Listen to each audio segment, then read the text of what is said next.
Hello and welcome to today's briefing. I'm Dana, and joining me is Matt. We're covering a range of stories from politics to entertainment. That's right, Dana. We've got a diverse set of topics to dive into. Let's start with the political news.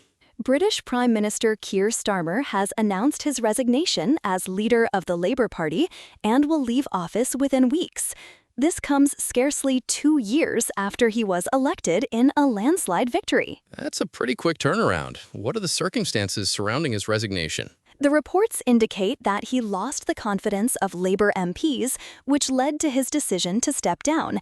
He mentioned he is resigning with good grace. Losing the confidence of his own party must be a significant blow. Do we know what led to this loss of confidence? The articles don't specify exact reasons, but it suggests there were internal party issues. Starmer will stay on until his successor is chosen. That makes sense, given the need for continuity. Let's move on to another political story. Alberto Carvalho, the superintendent of Los Angeles Public Schools, has resigned after being on paid leave for 4 months following an FBI search of his home and district headquarters. What's the context of the FBI search? Was there any alleged wrongdoing? Carvalho denied any wrongdoing and had requested reinstatement. The investigation details remain undisclosed. It's interesting that he resigned despite denying wrongdoing. Do we know if there's any connection between the FBI search and his resignation? The articles suggest the FBI search was part of a federal investigation, but the specifics aren't clear. Carvalho's resignation was effective as of Sunday. Let's switch gears to another story. A federal judge has blocked an attempt by the Trump administration to subpoena Minnesota Governor Tim Walz and other state officials, calling it an effort to harass and retaliate against them. That sounds like a significant legal development. What's the context of this subpoena effort? The Trump administration was investigating immigration enforcement, and the subpoena was part of that probe.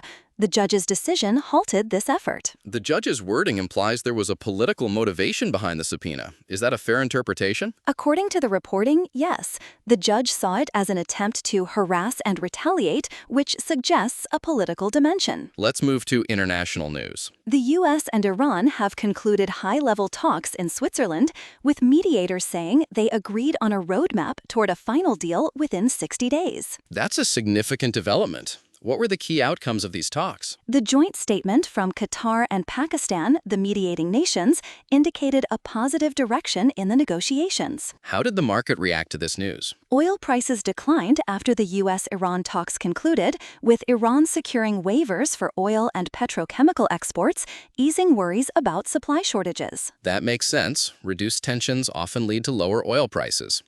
Are there any other economic stories worth noting? Yes, let's discuss another economic story. Alan Greenspan, the former Federal Reserve Chairman, has passed away at 100. He had a long and influential tenure at the Fed. Greenspan guided U.S. monetary policy through 5 presidential terms, leaving a lasting impact on the economy. His legacy is complex, given his role during the 2008 financial crisis. How do the reports characterize his impact? The articles highlight both his contributions to U.S. economic prosperity and his share of blame for the 2008 crisis. Let's move to another economic story. Chevron has signed a 20-year power supply deal with Microsoft to provide natural gas-fired power to a data center in West Texas. That's an interesting partnership. What are the details of this agreement? Chevron will develop a co-located power facility named Kilby to supply power to Microsoft's data center. Are there any other significant business deals or economic news? The CBI has arrested former CEOs of Reliance Commercial Finance and Reliance Home Finance in connection with an alleged 7,623 crore bank fraud. That's a significant financial fraud case. What are the allegations against them? The CBI alleges that funds were diverted through intermediary firms, causing losses to public sector banks during their tenure. Let's shift to sports news. The Florida Panthers acquired Brady Tkachuk from the Ottawa Senators in exchange for a package of draft picks. That's a big move in the NHL. What are the implications of this trade? Brady Tkachuk will join his brother Matthew Tkachuk on the Panthers, potentially strengthening their lineup. Family reunions in sports can be exciting. Are there any other sports stories worth mentioning? Mohamed Salah scored the go-ahead goal, and Egypt defeated New Zealand 3-1, securing their first ever World Cup win. That's historic for Egypt.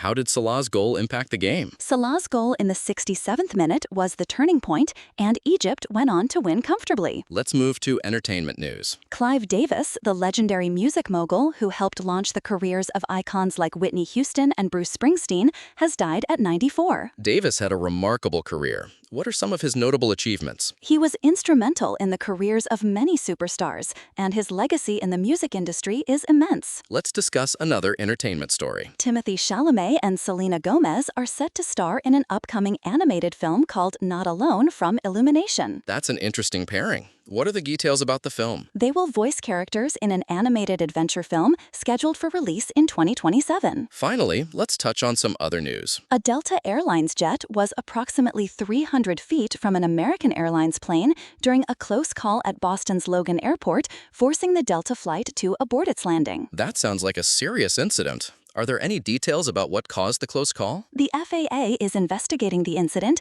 but the initial reports suggest it was a close call between the two commercial flights. Safety in aviation is paramount. Let's wrap up with another story. The USDA reported new detections of flesh-eating screwworm cases in Texas, bringing the total to 15. That's a concerning development. What are the USDA's actions in response? The USDA is continuing aggressive eradication efforts alongside state partners. It's good to see proactive measures being taken. As we wrap up today's briefing, it's clear there are many significant stories across various categories. Indeed, Matt. From political resignations to economic deals and sports highlights, there's a lot to stay informed about. Thanks for joining us today. That's all for today. Thank you for tuning in. Goodbye.